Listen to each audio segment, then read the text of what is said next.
Welcome to the video about the environmental science course. I have taught this one for over a decade. I love environmental science. This is like honestly one of my all-time favorite things to cover. So if you've watched the intro, you know about the kitten and the cat not getting along currently. I have closed the door and it's a glass door and the kitten has never seen it closed because he lives in a different area typically while we're getting them used to each other. So he just ran into the door. It was funny.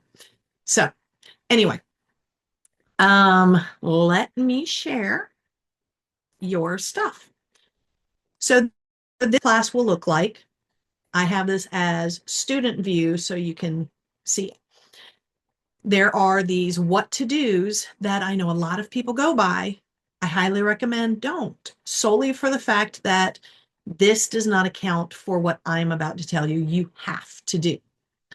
I wish I could force it to do that. I don't think I can. I'm going to check. Anyway, start with the welcome announcement. Always read your announcements. This is your homepage. And you will notice parts of it are in order to get your attention. You have to open that week's file in order to access anything. That's what all of this is. And I realize I need to delete that because I'm not teaching a lab. Down here, you will see content browser, and this has some stuff. What I will do is if you hit this button up here where it says content, this is how I find it the easiest to work because then it just shows everything along here. Week one, right here. This shows you week one. And let me get out of the student view. Oh, it already went back to my normal. So week one, this is the week one folder. This is the week one file. So you would click the week one file. Whole bunch of words. This is me talking to you. And then I give you hyperlinks. Typically, there's not this many words with the hyperlinks. This only happens for like the first week or two. But there will always be words telling you what to expect for the week. And then there will be hyperlinks. So go ahead and do that. This is the syllabus, which I'm about to open for you. The video, which will be here. Silly introduction. This is an old school one. I just get a kick out of it. There's the discussion for the week, which is the introduction. You have a quiz one, and then you've got your lecture. And then these are some old PowerPoints. And this is a very old video, like different hairstyle and everything. But in order to access week two, you have to do this quiz, which is a proof of attendance quiz. If you do not do this, you will not have access to week two. Then when you open the folder, I showed you the file, everything else is also here. So everything is here. Now, what I want you to notice is notice here it says week one. That means if you have not opened the week one file, you cannot open the discussion. Same thing for the quiz, everything. So yeah, each week is broken down this way. So every single week you will see there is a folder for the week and then a file for the week, which then again has the hyperlinks and talks you through. Now, what's different with this course is typically I have done environmental science with weekly discussions. I am in the process of considering making this to every 2 weeks for the discussion. I haven't made up my mind yet. And so I would love your feedback. If this was every 2 weeks, then you would have your discussions on odd weeks. So week 1, 3, 5, 7, 9, 11, 13, and 15, and 17. And I don't know. I kind of like the idea, but I haven't made up my mind yet. So that might sorry, that might be getting changed. Until then, the discussions are just set up weekly, and I have the basic information here. Feel free to take a look, but know that this is probably about to change. Now, let's go back to content and go to the file or the folder papers and such. This is about my Zoom office. So if you need to meet via Zoom, this is how we meet. However, in the intro, I told you I have been newly hired as full-time, and so I should hopefully have an office, and so this is also going to change. I will cover the paper details in week 2. For this, we're just taking a look quick at the syllabus. So this is your syllabus. It shows you the office hours, which I just talked about, my phone, which presumably will also change once I have an office and whatnot. This goes straight to my phone, my cell phone, and I only do text. If you use this in text, make sure to tell me who you are and what class you're in. And then this is all the basic stuff that, we have to cover randomly.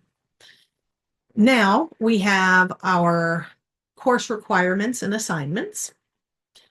And I realized my format, this whole syllabus is probably going to change very soon too. So your course requirements right now, currently, each weekly quiz is 13.75 points and each discussion is 20 points. Like I said, might be changing your discussions to every other week, so on odd weeks. And if I do that, it will probably change to 35 points each, but that will be addressed in a future video. You have a paper that you will have to write, and you will have 2 exams and a final exam. This equals 1,000 points, and I will explain why the points matter on another section. But our topics here, right here, I have each week. I have the dates of each week. These state from Sunday to Saturday, but remember that we end on Friday. Friday at 10 p.m. is when we end. So technically it would be January 16th, January 23rd, January 30th, so on and so forth. Each week I tell you what we are covering. Week 9, you're going to be working on your paper that's due at the end of the term, because chances are you won't have put much effort into it beforehand, and you can't do it all at the end, and it's worth a lot. And then we have spring break. Notice your papers are due week 15, and then we're done. So this is the part about your grades. This is why those points matter. Big thing for you to understand is I do not round grades at all. So this shows you that as soon as you earn 900 points, you have an A. So if you get 900 points and it's mid-April, you don't have to do anything else in the course. You've already got your A. However, you better be darn sure it's over 900 points, because if it's 899.97, that is still a B. I know that seems harsh, but I offer more than enough points throughout the term. I reward good behavior. So for here, the way it works, 900 and higher is an A, 800 to 899.99 is a B, 700 to 799.99 is a C, 600 to 699.99 is a D, and anything below 600 is an F. That's the way it breaks down. I don't take late work, things like that. This is here, so you know for sure everything's due Friday nights at 10 p.m. There you go, with the exception of week 17, and then they close on Thursday. But it's always 10 p.m. for the rest of the term, Friday night, 10 p.m. There you go. And then that's pretty much it. The rest is the same as everything else. And I am going to, so that's it. So if you have any questions, feel free to message me, ask me, and keep an eye out for the updates.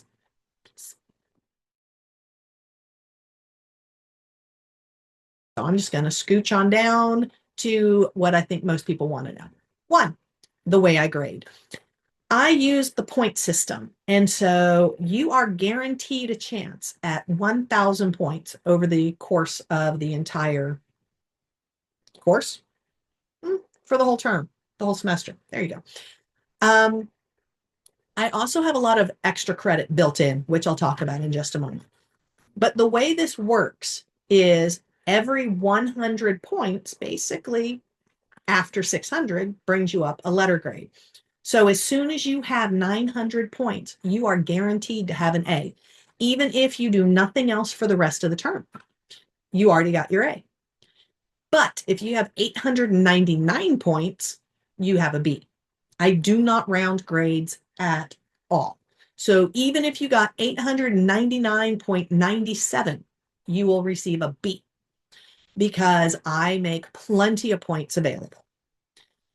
So the breakdown, 900 and higher is an A. 800 to 899 is a B. 700 to 799 is a C. And then 600 to 699 is a D. And anything below 600 is an F. This is up to you. I will keep the grades posted as fast as possible. I normally have them posted within a week. On occasion, life gives me the smackdown and I might get a tiny bit behind, but normally not more than 2 weeks.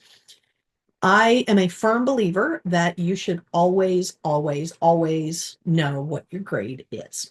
So this is how I break down the grades all the time.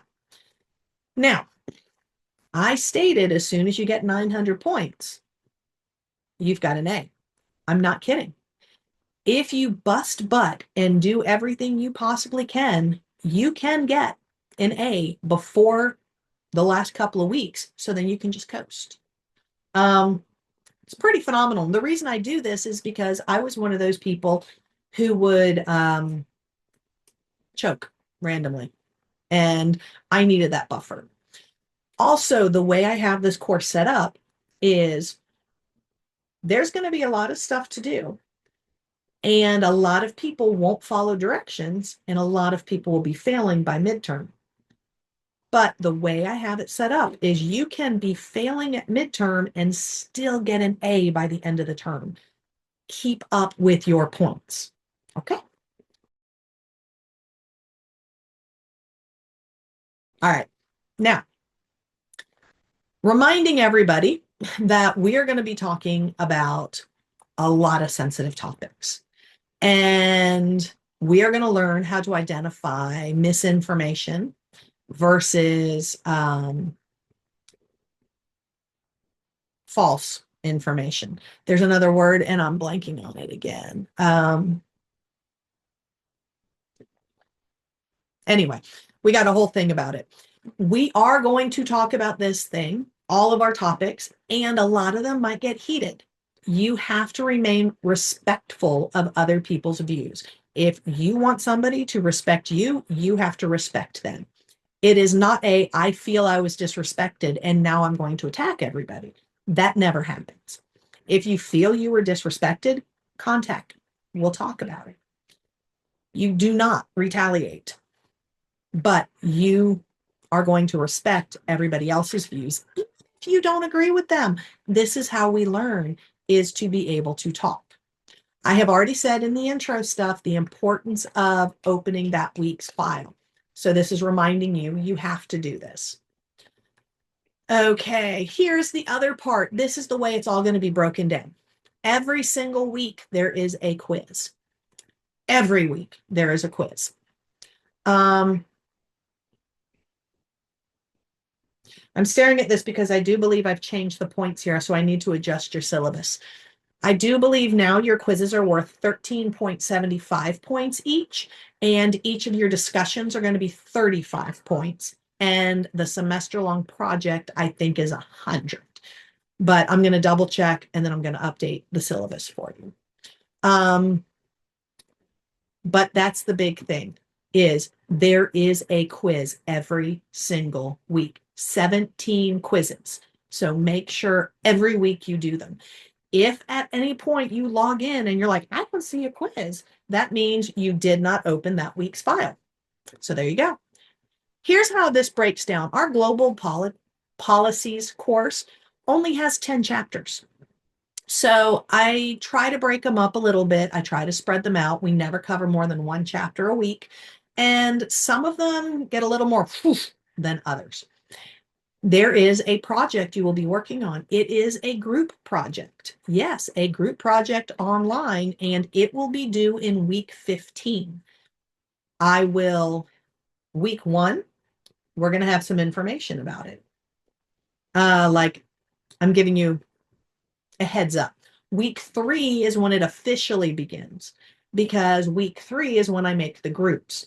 I can't really officially make the groups until week 3 because of drop add. And a lot of times during the second week, people get added. And so that's when it becomes official.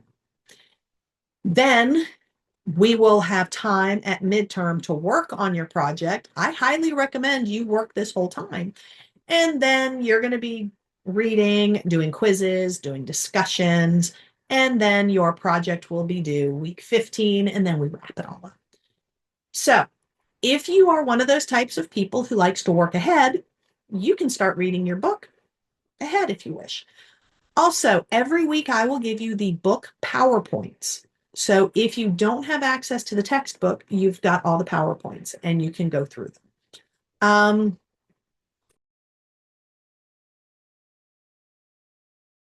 Then we have all these basic things. I'm reminding you that what you turn in, if it's a paper, has to be DOC, DOCX, or PDF. I will not accept a screenshot, RTF, any of these types of things. If you attach anything other than the 3 files stated, you will get a 0. You don't really have many of these. I just have this as to cover my butt. Also, all assignments have to be turned in where they are stated to be turned in. You cannot email me the assignment. If you email me the assignment, you will receive a 0. I will only grade assignments turned in the proper location. Okay. Also, all assignments, they're due Friday at 10 p.m., except for the very last week, at which point it's Thursday. But all of the assignments close Friday at 10 p.m. 10 p.m., Friday at 10 p.m., Friday at 10 p.m., Friday at 10 p.m. Why am I repeating this? Because somebody's going to say they didn't know. So just to make sure, here you go. Everything is due Friday nights at 10 p.m. I do not accept late or makeup work. I just don't. You have time to do it. Do it. As discussed in the intro video, however, if life is starting to pull you down, contact me ahead of time. If you are a student athlete and you see that you're about to have a whole bunch of stuff coming up and you might get behind, contact me ahead of time. I do not do retroactive. If you realize something's going to happen, your job is to contact me and we work it out so you can work ahead. Not catch up, not make up, but work ahead. That's part of learning how to do things. So, yeah. And then these are all those things that we just simply have to have in the syllabus. So there you go. And then midterm grades. Midterm, I believe, is week 8. It's marked in there in the grades section of Brightspace in your course. You will see a spot that says midterm. There's also a current grade. If you ever want to know where you are, just go to current grade. That should show you. It should show you points. Doesn't always show you points. Midterm, I have it where everything through week 7 will show up there. So as soon as I finish grading everything from week 7, you will see what your midterm grade is. That is the midterm grade that I will put into the system. And then, yeah, I think that's mostly it for that. Now, AI and chat and stuff like that. Don't. Just don't. It is a waste of time. You're not learning anything. You're wasting your money going to college if you're using this stuff. Because the whole purpose of going to college is learning to think critically and research and be able to recall the information. I am very anti chat because it's just a glorified word generator. It's not even what artificial intelligence actually is, but people call it AI. And I will happily educate everybody on this because it really is a pet peeve of mine. And one of the big things is the average student who uses this in order to answer a discussion doesn't bother thinking about the fact of how many other students are using this to answer a discussion. At which point, we get a whole lot of discussions that are extremely similar. Some of the chat bots basically stick in random symbols that don't work. And a lot of times they don't even answer the question. So just be you, answer the actual question. And the fact that I'm honestly constantly asking you for your thoughts and how you feel, that should be in your own head. At no point am I asking for you to define something in an academic fashion. So please stay off of this. If I suspect or am sure that you have been using this, I will give you a warning the first time. And then anytime it shows up looking exactly the same, then I'm just going to go ahead and give you zeros. So, I guess the only other part for this will be in the courses. I've already made it clear that you need to click on that week's file in order to access the material. A lot of times people won't bother with that part, and then they will tell me that they couldn't open something. It's telling them something's wrong. They weren't able to, blah, blah, blah. And I will ask if you open that week's file, and the person will respond with, of course, yes, I did everything I'm supposed to. And the first thing I will do is go into the back area of Brightspace and look at everything you've done. Because on Brightspace, instructors can see everything that you've opened and how long you've spent on it. And the way I tend to word it is we've got eyes everywhere, we're watching. And so the first thing I will do is see if you've actually opened what you were supposed to open. And more often than not, I'll send a screenshot that shows you didn't do it. I can't stand liars. So if you can't access something and I say, did you open that week's file? Just be honest. Go, oh, shoot, I forgot. And then go do it. Do not lie to me because I will have already looked, just so you know. That is legit. The first thing I do is I see whether or not you've done it. So just remember, I can actually see everything that you open in this course and how long you spend on it. So just be honest when I ask a question. I think, yeah, I think that's most of it. All right.